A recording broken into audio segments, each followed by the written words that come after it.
Hi, everybody. Welcome back to the Energy RX. And for our early listeners, you are all going to be so excited because guess who's back? Eliza Aaron Cohen. I'm so thrilled to have her back on the show. And she came up with a really great topic to talk about today. And she was inspired today to talk about fear versus intuition and how to understand the signals and messages that you're being given, how to interpret it, and how to make your journey a little bit easier by strengthening your connection to your intuition and working with your fears. What are these cues that are our fears trying to communicate with you and working with those fears? So, Eliza, I'm so thrilled to be back here with you. Welcome back. Thank you so much, Christine. I'm so happy to be here and I'm so excited about this topic today because I've been noticing this has been coming up pretty frequently in my work. And of course, this is always coming up in life as well. And I think it's just so useful because, as we've talked about a little bit before, you have this, everyone has this intuition, and this intuition goes beyond our logical reasoning. It goes beyond our fears. It goes beyond what makes sense, what our past would say. And it's just this thing that really is like our guiding light in life. But the tricky part is we have all these other voices, right? We have our fears that talk to us. We have our mind that is constantly thinking and puzzle making and overthinking. And then we have our intuition. And it's really, I think, vital that we learn how to connect in with our intuition because it saves us a lot of time, a lot of heartbreak, and a lot of difficulty if we can hear that voice and we can listen to that voice. So we're going to dive in today. And I'm just excited for all the listeners to hopefully get a chance to really connect in with their divine voices and put their intuition on blast. I love it. So I think that probably most of our listeners are mostly on board with the idea that we do have an intuition gut feeling. But I would say that the first thing for, if we have a broad spectrum of listeners, is to actually believe that you do have this intuition, internal guidance system working with you. Because I do think that you you can even believe it a little bit, but the more you actually go from I hope or I kind of believe to I know, that's, I would say, step one in figuring, like, understanding how to work with this system. Because I do think that there are people out there who have a really hard time trusting it because they're not sure that they actually even have it. Does that make sense? Totally. And I want to kind of dive into like the levels of intuition. And these, of Mhm. course, are my own levels. These are not Yeah. official levels. But what you're sharing really inspires me to talk about what I want to call it the top level. It's Okay. that it's those times in life, which I would say are not as frequent, that there's something that just is like a deep knowing. And I can share some examples from my life. I'm sure you can share some examples Mhm. from your life. This kind of intuition, I would say, goes beyond just sort of the daily, am I going to want to have eggs or a sandwich, Right. for brunch? That is a different type of intuition, which, listen, can be just as useful given the situation. But those few, not always few, but those key times in life where you just have a deep knowing. So if we want to kind of talk about that, because I'm sure even our listeners that maybe don't do the spiritual thing on the day to day, most people can connect to one situation in their life or a couple situations in their life that go beyond the logical mind, where there's just this knowing I need to make a certain choice, or I need to move to this place, or this person maybe is going to be really important in my life. And that, I believe, comes from the intuition. Yeah, I agree. And I know that both you and I do have these stories of that, of making some pretty major life decisions based off that intuition. So we can each tell some stories because we love stories all about that.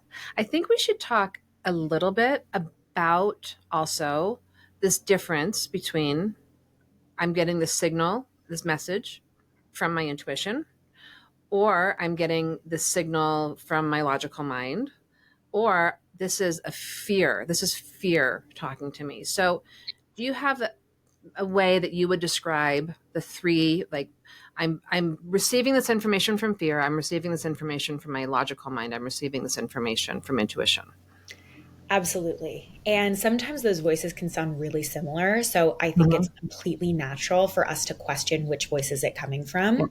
And what I would recommend is to look at our attachments. So oftentimes our attachments can kind of dictate which voice that's coming from. So, for example, say you have a really strong attachment to a certain place, like, just call it California, right? Say I'm Okay. super attached to California and I'm living somewhere else, and I'm feeling this pull to California. Mm-hmm. Now, what I would do is I would sit with myself and I would look at, okay, I do feel this really strong attachment to California. Is this coming from that attachment, that desire, that sort of maybe logical place of, I like this place, I feel attached to this place, I want to go to this place? Right. Or, right, is it coming from the fear of, I'm attached to this place, if I don't go there, am I going to lose it? Which is something that kind of can manifest in different ways, the fear of loss or the fear of missing out. And that can kind of drive decisions. So, what I really recommend in order to really tap into, is this fear? Is this desire?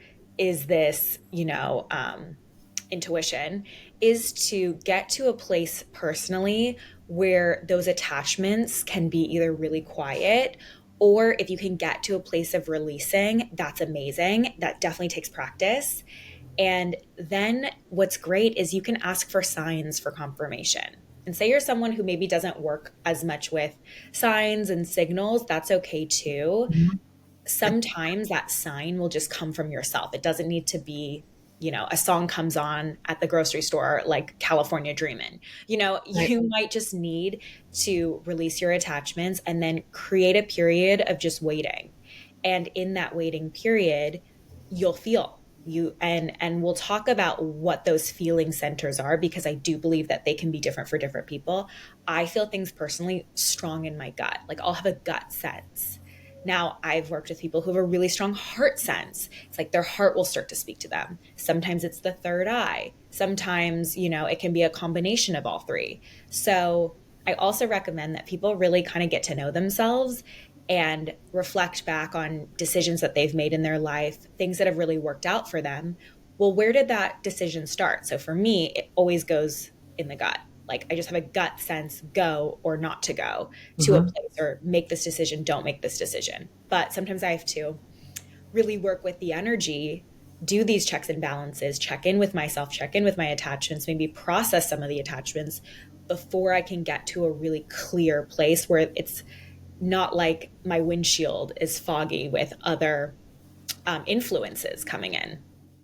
That's such a good point of clearing the window so you can actually see with clarity, because you're going to be, and you mentioned this before coming on, we always talk a little bit before, but let's say there's a guy, this is what you were talking about, who you really want it to work out with.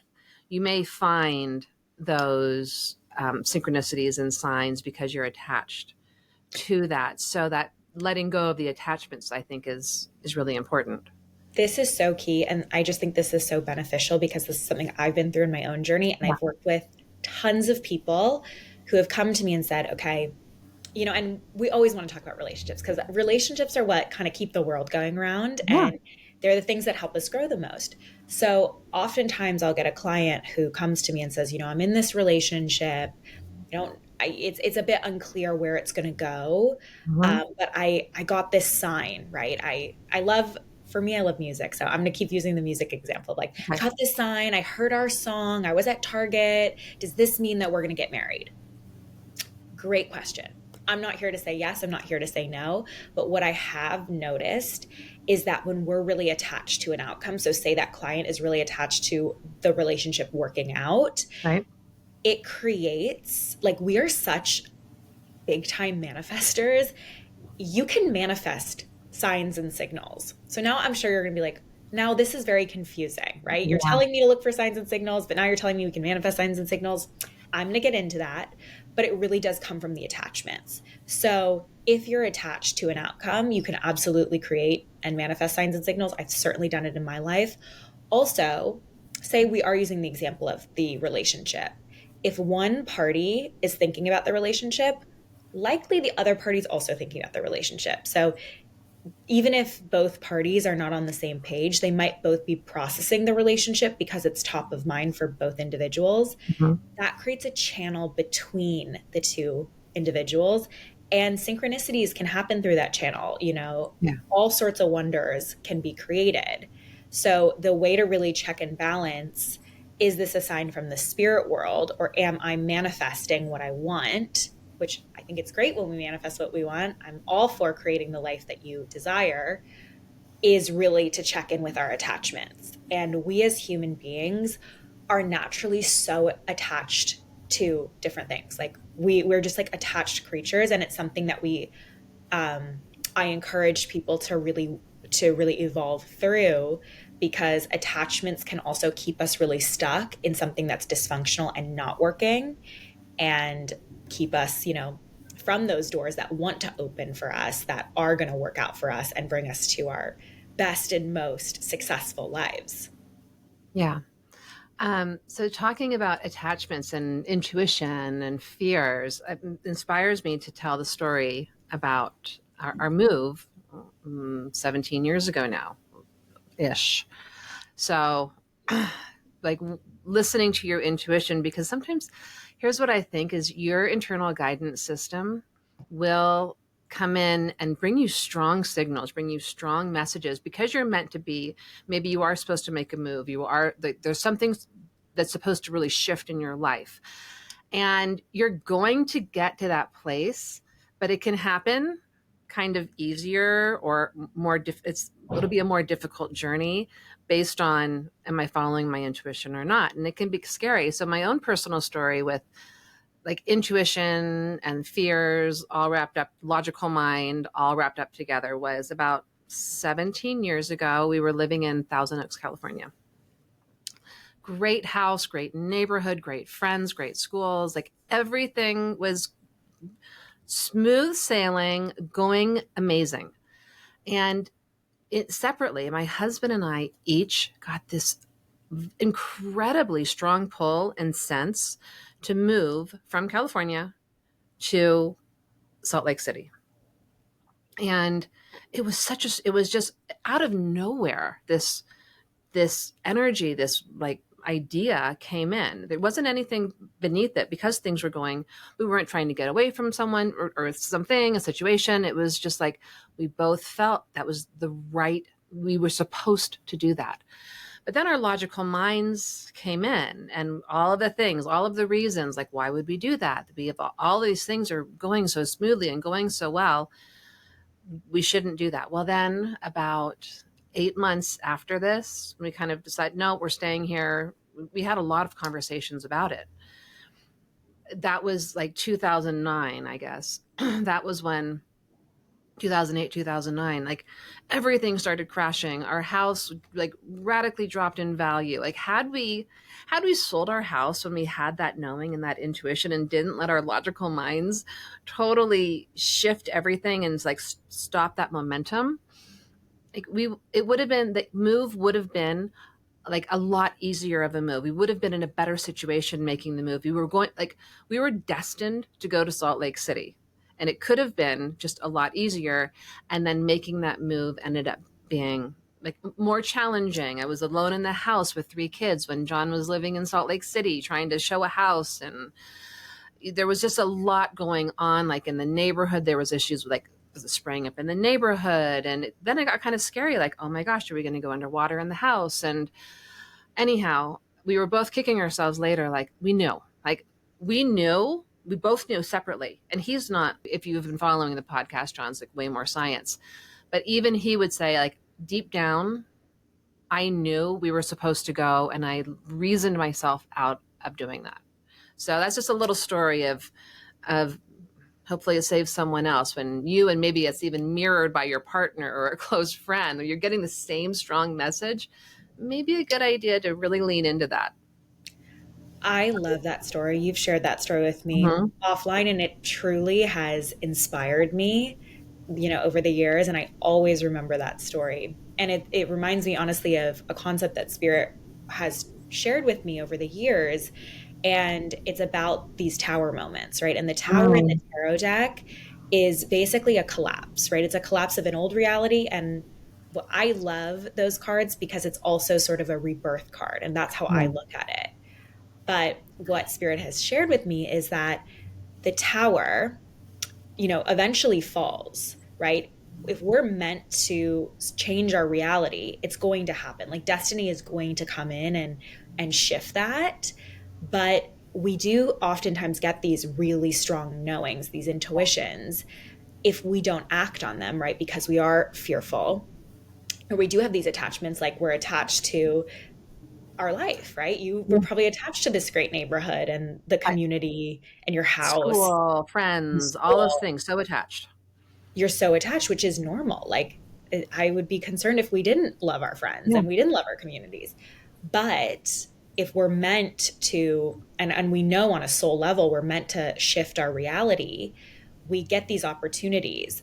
If we don't take them, then the tower has to fall for us to almost be forced into the new reality. Yeah. And I've learned in my own life, because Uh-huh. I am a Leo, I'm such a fiery individual and I like things my way. And I've been this way since I was a child. Like it was my way or the highway. Not great. I've had to learn, and which is probably why I chose to be a Leo in this life, Mm-hmm.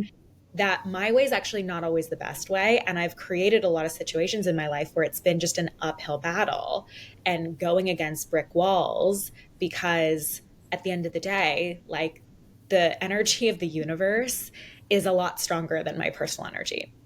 So I've had to learn to just kind of like dim my Leo nature, or maybe evolve it into a higher aspect of the Leo Aspect. Yeah. Yeah. Yeah. sign more accurately, Mm-hmm. and flow with the energy of my life. Because at the end of the day, my belief is that, right, I chose this. I chose the different flows of how life, the currents of life, shall we say. And I don't believe everything, right, is predetermined, but I do believe there are these things along our journey that kind of are like these things that we can't get out of. And Yeah. it could be, right, I'm just hypothesizing here, like your children, maybe they chose that Salt Lake was going to be the best environment for their personal growth. Yep. It wasn't going to be LA. Maybe you and John thought it's LA, but their souls, all these agreements, these contracts get activated. They do. Well, that's such a good point, right? Because my kids have this incredible network here. Like they had soul contracts with people here and their connections to like their cousins, because we had family here that are so like they have these lifelong friends that are from here that like they're soul friends, no question. So I wasn't going to be able to renegotiate those contracts, right? Even though I'm a California girl. I'm living in Salt Lake City, but I love California. I mean, I love it here too. But that was the power of that was beyond my desires. Is what's real. I love this conversation. I also want to talk about fear in a different sense, because I also get clients all the time who will say to me, um, and this is the kind of an extreme example, right? But they say to me, I keep having this vision of like a car crash. Is this my intuition? Mm, Or is this my yeah, fear? Can you answer this, Eliza? yeah, And I kind of have a love-hate relationship with these questions, because I never say that I can predict the future, and I'm always going to say no, right? I live in the love and the light, so I'm like, nope, car crashes don't exist. Hard stuff doesn't exist. I obviously it does, but especially in my work, I try to keep it really love, coming from the energy of love hmm and not fear. Yeah. But this does come up, right? Sometimes we do have different fears that may be a recurring fear. And then it's hard to decipher, is this something that I'm seeing in the future? Or is this just something that, is like I'm worried about? And I think it's really important to talk about tools to differentiate these Hmm. things and understanding why these fears come up. And I also have fears that come up repeatedly, and they can come up kind of obsessively. And so in my own journey, what I've noticed is that sometimes fear can come up as like an alarm, right? And not an alarm to say this is happening this weekend or next month or whenever, but it's kind of like an alarm. And when you have an alarm that's going off, you need to go like tend to it. Yeah. So if this ringer is ringing, I need to potentially look at, what is this reflecting back to me? Is there something that I haven't processed yet, Hmm. that is creating this fear? What is the root of this fear? I'm going to say 9.999 times out of 10, it is when you have those kind of things come up, it totally is fear. It's not intuition. Now, I think the one in a billion, maybe it is intuition, but that is like such a low statistic. So for that, I'm not really going to go in there yet. And I'm going to look at more as to what it typically is, which I would say it typically does come in as fear. But that fear is still really valuable because it's communicating to us something that we need to look at deeper within ourselves. And I'll give a great example from my life, which you know about. I have always had these very intrusive thoughts and fears around my health. Now you're probably going, that makes no sense, right? You're super healthy. And I have like an immune system, like I don't even have anything to compare it to. Like I have the best immune system in the world. So it's kind of like, why would you be having these recurring fears around your health when there's nothing um, concrete to say that these are have any basis in reality? Now, through a lot of sort of deep diving within myself, I definitely know that in past lives I've had some health situations come up.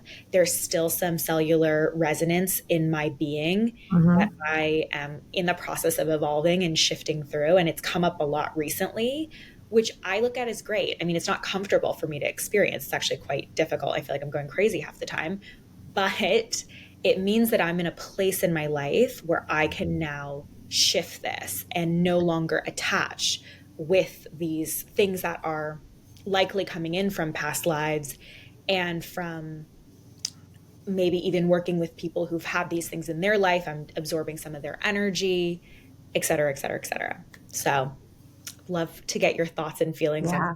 on this So I aspect. really like the analogy of the alarm going off. And I do think that alarm, because by the way, you cannot ignore an alarm. So it's always going to, an alarm is always going to be louder than your intuition. Your intuition comes in with way more neutrality. There's not, your intuition isn't firing, going wah, wah, wah, where fear is really like you absolutely can't ignore it. I do think there are cases, though, with fear. Yes, I think all of those things are true.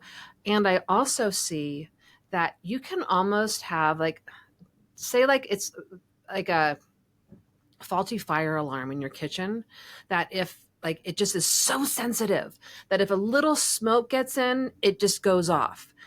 And we can get stuck in a pattern, I feel like, with fears where it's almost like you have this faulty fire alarm that's going off. It doesn't mean that it's not real, but you also can work with your fears to lean into them, get to the root of it, so you can kind of change the batteries in the smoke alarm, so that, or get a new smoke alarm, so that it's not so hypersensitive to, a little bit of smoke, a little, like, you would compare the smoke to someone something says, or some kind of intrusive thought, or witnessing something, that you have a higher tolerance, you have a higher level of not having the alarm go I off. think that that is such a great point. Such a great analogy. It's such a great point. And um, yeah, and we're on the journey with all of you, all the yeah, listeners. all all of us. I mean, Eliza and I have a lot of stories we can tell about how once that alarm starts going, that it can be so overpowering. And, working with those fears as opposed to letting it get to the point when you start feeling the fear, I do think that is this cue. Okay, I'm feeling afraid. Now I'm going to sit with fear. Okay, fear, you have my full attention now. Let's now work with this energy, which when it gets to the point where it's really screaming, it's harder just to sit with, because then your mind goes into essentially worst case scenarios, because you move from kind of being able to have a reasonable discussion with fear to now like the world is ending, I'm going to die, you know, you can quickly move to that space from we can we can have a conversation fear to I'm overwhelmed by the possibilities of what impending doom is coming. Totally. And there's also a biological response. So your Yeah. body is biologically going into panic mode. Yeah. And then biologically, you don't have as much access to your emotions, your feelings, your intuition, all of the things that would normally keep you out of fight or flight. You have less and less connection to. And Mm-hmm. then it's just this sort of cyclical pattern of the fear is coming up, your body responds, you know, sort of get yourself to a calm place, fear comes up, body responds, et cetera, et cetera, et cetera. Mm-hmm. And so I love looking at these as mirrors to reflect back into where we're at on our journey and looking at sort of the deeper roots of why fears may come up. And sometimes those don't come from this lifetime, sometimes they do. And sometimes it's kind of beyond that. So it's definitely a journey with that sort of communication with yourself. But what I love about that is the more you communicate with yourself, the more you get to know yourself, the more you create a stronger relationship with your intuition. So I'm sure a lot of people are going to say this is all great, but like, how do I hear my intuition? We're going to give you some tips and tricks. Yeah.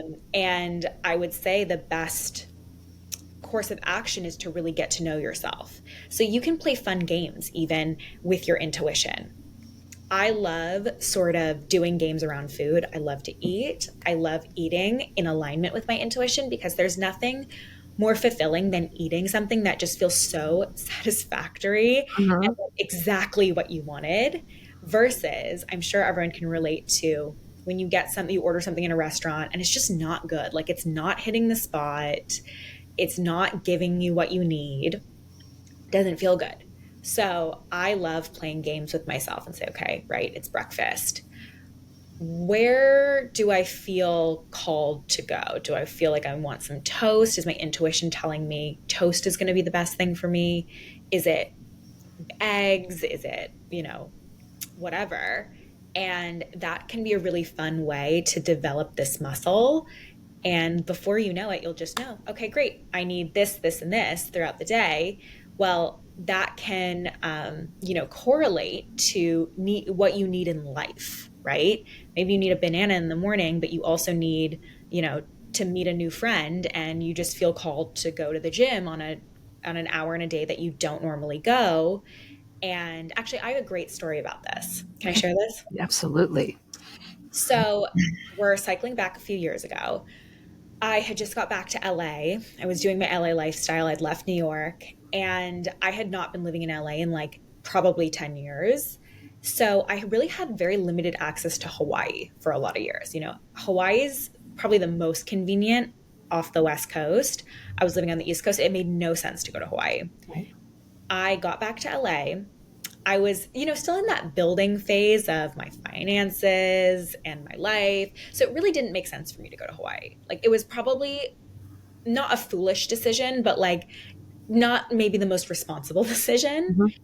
But I kept feeling this like urge to go to Hawaii. And I was checking and balancing like, okay, Hawaii is pretty expensive. Like, is this, responsible? Is this rational? Blah, blah, blah, blah, blah. I decided to go. And then I feel this intuition, don't rent a car. Okay, that's also crazy. If you go to Kauai, you should absolutely rent a car and not do what I did. But I felt this. I was like, don't rent a car. And I was checking and balancing, right? Am I being cheap? Like, why do I feel like I shouldn't rent a car? Everyone's telling me to rent a car. I get there. I'm having a fun time. I'm walking way too much. I learned the bus system. I'm going on this like solo, travel. And because I didn't rent a car, I was taking the bus. Well, I decided one day, I forget where I was going, but I go to the bus station. And by the way, like no one was ever at the bus station. Like no one was ever on the bus. I'm standing out waiting for the bus, and this like young lady who looks about my age walks up, and we're both waiting for the bus. Because I was on a solo trip, I was like starved for human connection. And normally I wouldn't be just like chatty up at a random bus station. But because I was alone and because I had been alone for like many days, I was just so friendly. I was like, hi, nice to meet you. What's your name? Like 21 questions. And I think it was probably a bit overwhelming for her at first, but we ended up chatting. She was also on a solo trip. She was from the United Kingdom. I was starting to go to London a lot.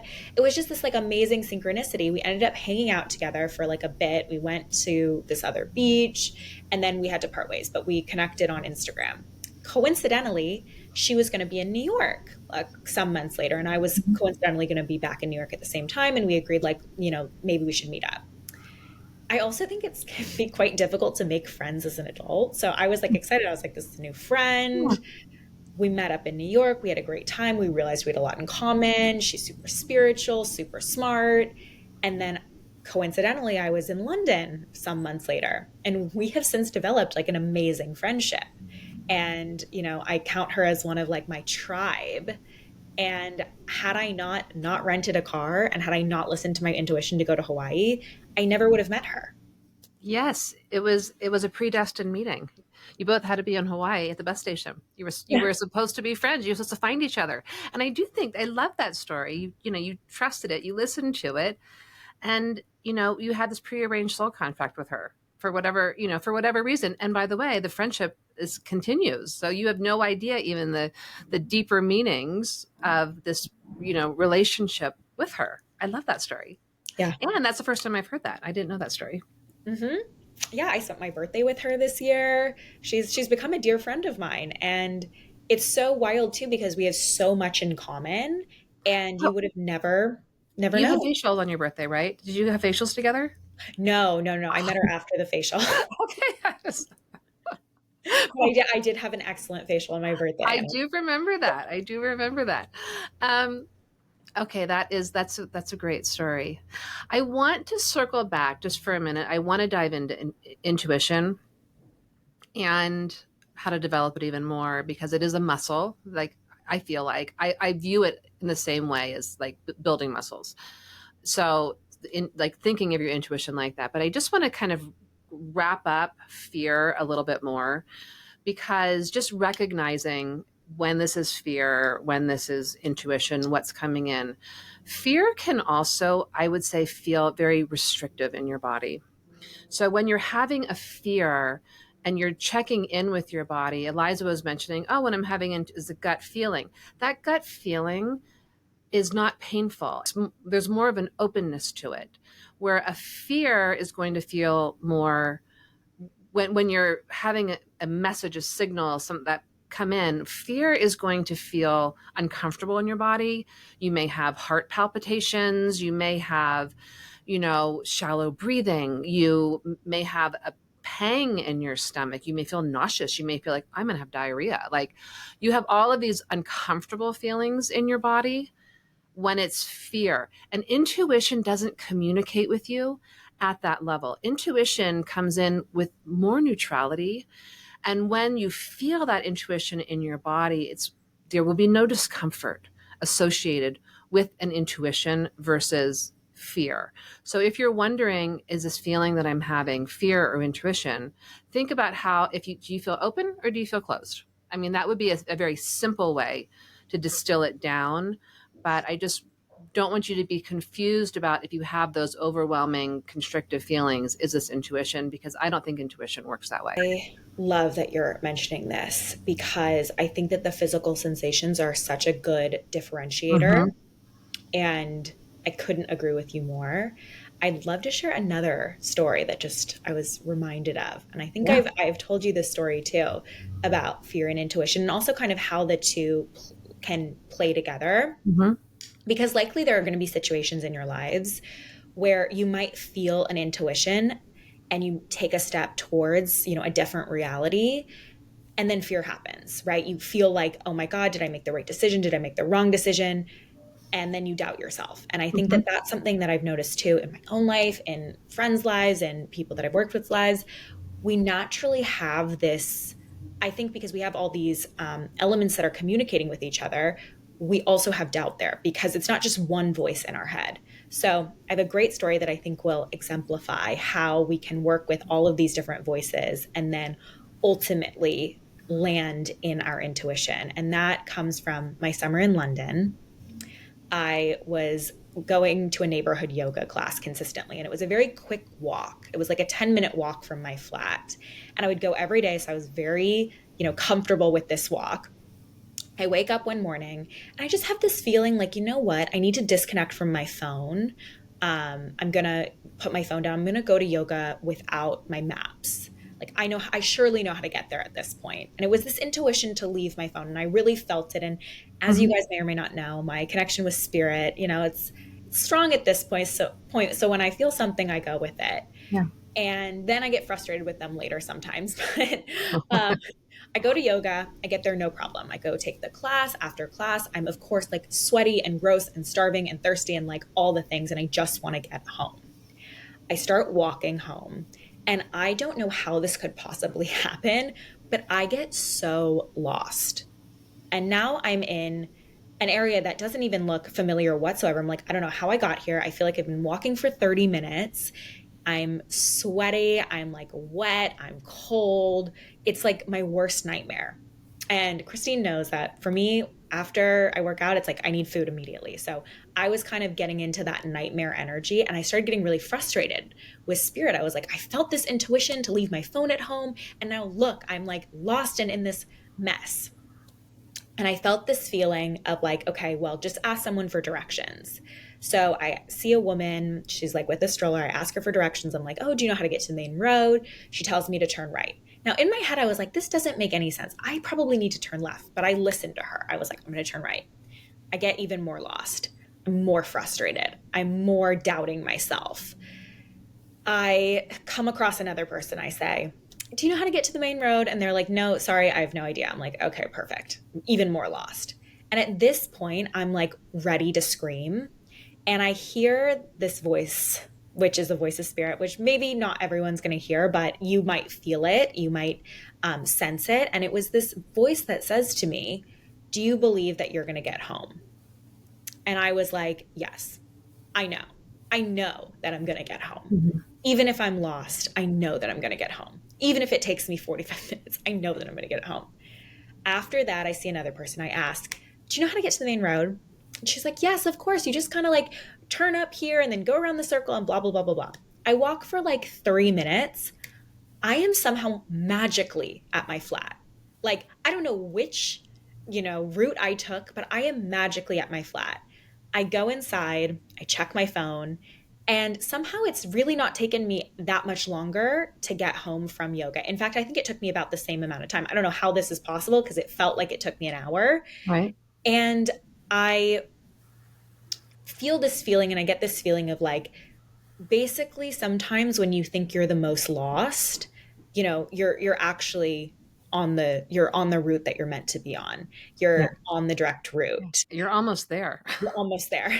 Sometimes it just doesn't happen the way you think it is. So sometimes our Yeah. intuition says, right, my intuition said don't bring the phone, and I thought it was just going to be A plus B equals C, and today it was A plus Z equals C. And that's okay. But that's kind of the magic of life, is to not know how you're going to get there. You might see the outline, but life fills in the colors. Right. And had I gotten stuck in the middle of it, right, where I was like, I listened to my intuition, and then here I am in this, what I perceived as like this huge mess. And then, I could have had the doubt come in. I could have had the anger come in, the frustration, all of these things, which I did experience temporarily. But it was really this beautiful lesson that I feel like my soul in the spirit world was teaching me about sometimes things don't happen the way we think they will, or the way that we think is like the easiest or most direct route, but we always get to our destination. Mm. And me following my intuition taught me a great lesson that day. You know what I also love about that too is in that moment when you ask the question, do you believe you're going to get home? And you're like, well, of course. It's almost like aligning with the energy of what you want. So you like, well, hold on, I'm going to stop here. I'm not going to get turned around and go back another direction. You suddenly aligned with the energy of, yes, of course I'm going to get home. And then you took the right, you could have gone another way. You could have, I mean, you were all turned around, but you aligned with the right energy. You took a moment to pause.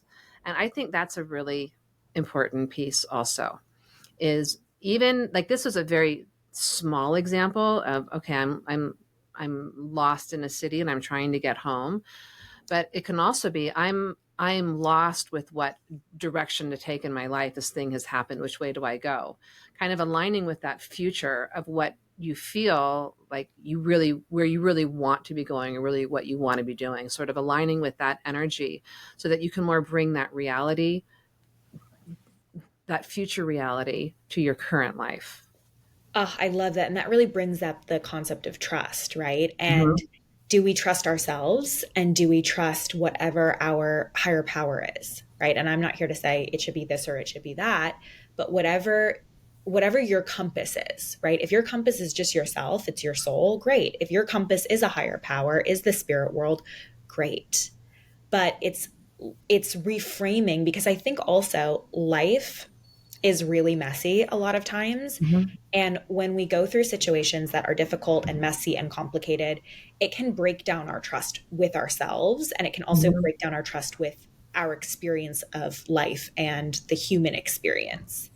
And I, in my own life, have had to rediscover how to trust myself because I've put myself in situations that were quite harmful for me and were really destructive and maladaptive and painful. And I had to go through a journey of forgiving myself for that.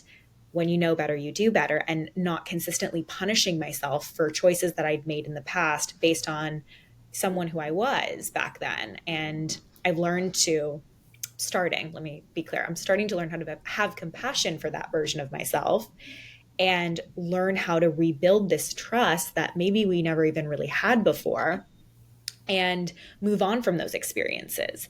But when we have really painful experiences, it's coded into our body and we don't want to recreate that. So that can be not just in relationships. If you had something really horrible happen with you, financially, it can create this lack of trust with, are you going to have your finances in a stable place?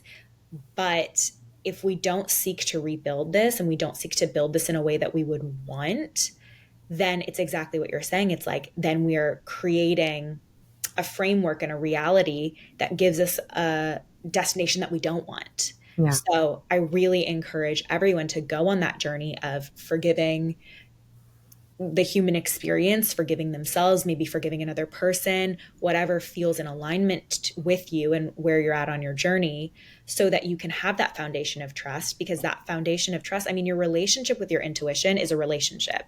If you don't have trust in a relationship, we can all connect to relationships that we don't have trust in it. You're not going to listen to that person. If someone you don't trust tells you to do something, you're going to do the opposite.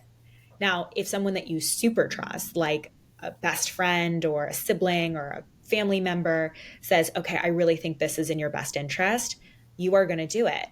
And people always talk about like me in the spirit world because sometimes the spirit world tells me to do things that make no sense. In fact, and that drive me crazy. But my relationship with spirit is probably the one that I trust the most in life.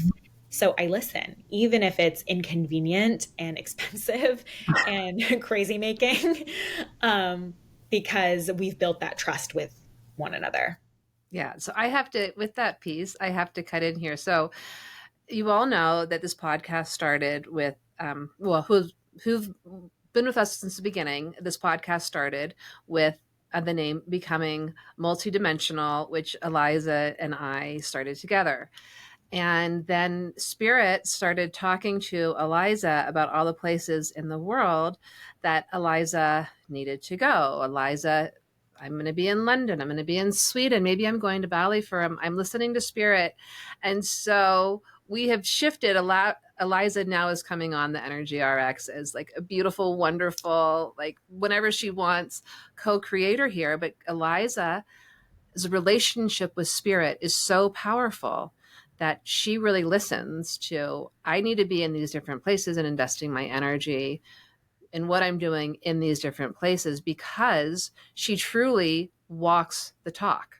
And I think you had, listening to Spirit, I think I'd love for you to share the story that just most recently happened about your communication with your intuition and asking Spirit for guidance. Okay. I want to actually backtrack to the last stint in London because my relationship with London has been just an ongoing journey. And it's a very polarizing energy for me, London. It's like one of my friends and colleagues talks about Los Angeles and London. For me, it's like the sun and the moon. Los Angeles is the sun. I'm like social, I'm outside, it's amazing. It's like a really enjoyable life for me.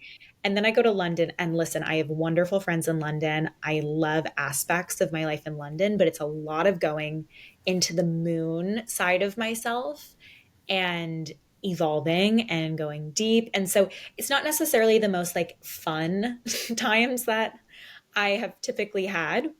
There have been some beautiful, incredible, life changing moments there, however. Going back to the beginning of the summer, I was planning on going to London very temporarily. I had a very life changing experience with Spirit. It's a story for another day. It was very clear, stay in London for the summer.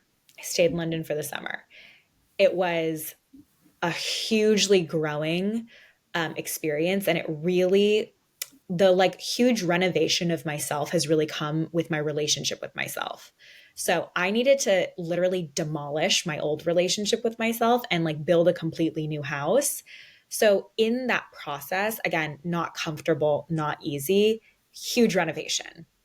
Being there in London that summer was really like putting the studs in the ground of that renovation. So it was like heavy lifting. Get back to LA, living my best life with my friends, working, just having a great time. But I started feeling that pull again, go back to London. Now, my logical brain is like, this is maybe not the best idea. Like, the holidays are coming up. Don't you want to be with your family, your like close childhood friends? It's warm in LA. Like, why are you wanting to go back to London? This Well, sounds it's like a going to be pretty rainy and cold when I go back too. yeah, it's going to be a horrible idea. Like, you're weather sensitive. Like, this makes no sense. But I could not shake this feeling of like I didn't finish what I started.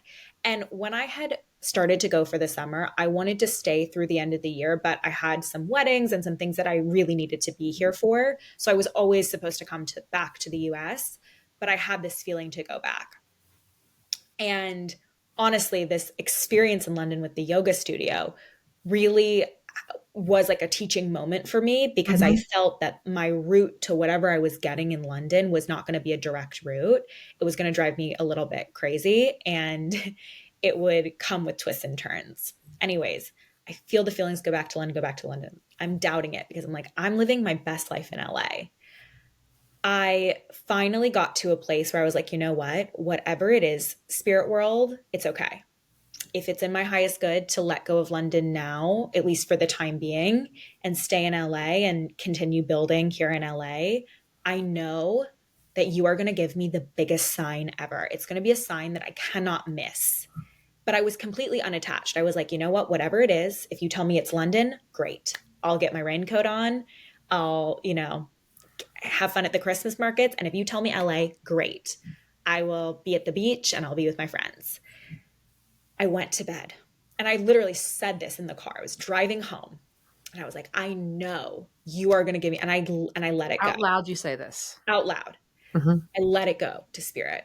Now, in my mind, I let it go. So I wasn't thinking, okay, I need to get the sign tomorrow. I need to get the sign, before the end of the week. I was just like, I know I'm going to get the sign. I know it's going to be so clear. I can't miss it. The next day, literally, I am waking up. I'm turning my phone on. My phone rings. It is my dear, dear, dear friend from London.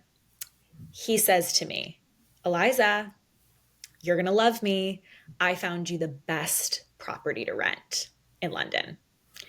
And I was like, okay, Spirit, I hear you. I see you. Then I actually didn't even tell you this part of the story, Okay. Christine. So I had some credits on Delta, right? But it was like, I had this credit from this thing, I had this credit from this thing. It sometimes confuses the system. And historically, like I tried to use these credits actually like 2 months ago to go on a trip that I didn't end up taking with one of my friends to Oregon. And I had to be on like the tech support with Delta. And they were like, oh, sorry, it's going to take us time to like manually implement the credits. And I just had this feeling like, don't deal with this right now. And I also had the feeling, don't go to Oregon, even though I wanted to go. Like my desire was to go there with my friend. It was going to be such a fun trip, but my feeling was just like, it's not the right time. So I still had the credits. I literally, after I get the call from my friend, I'm like, you know what? Let me just take the next step. I'm going to try to book the flight. I've never been able to do it online. I've always had to contact them to do it for me. Mhm. Would you believe that the flight magically booked? I would believe it. So, yet another sign. So you had the credit, so you didn't have to pay much, or you didn't have to pay for your flight. Yeah, I didn't have to pay a lot. So, the flight was quite reasonable. Um, and it was easy. It just flowed. It was like, okay, Yeah. great. And I do think that's such a good point. That flow. A lot of times when it's meant to be doors open, if you continue having doors closed and closed and closed, that can be an uphill battle that is just you have enough doors closed. You're like, okay, I kind of surrender. There may be a path that flows.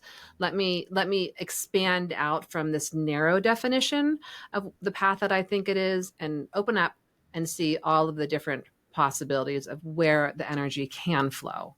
So you're flowing towards London, no question. I'm flowing, and it's not logical because I know. I know. logically it would be I would make a lot of different choices. And I think too, like even me, right? I do this for a living. I work with my intuition for a living. And even Hmm. I go through phases of like, oh, am I crazy? Right? In London's definitely been the thing that has made me question myself. But I also have to look at it, what is it, qualitatively or quantitatively, where you're like zooming out. And if I zoom out at like who I was before I started going to London versus who I am now, I mean, it's been like night and day with the Yeah. personal growth. And like I said, just even my relationship with myself has completely changed.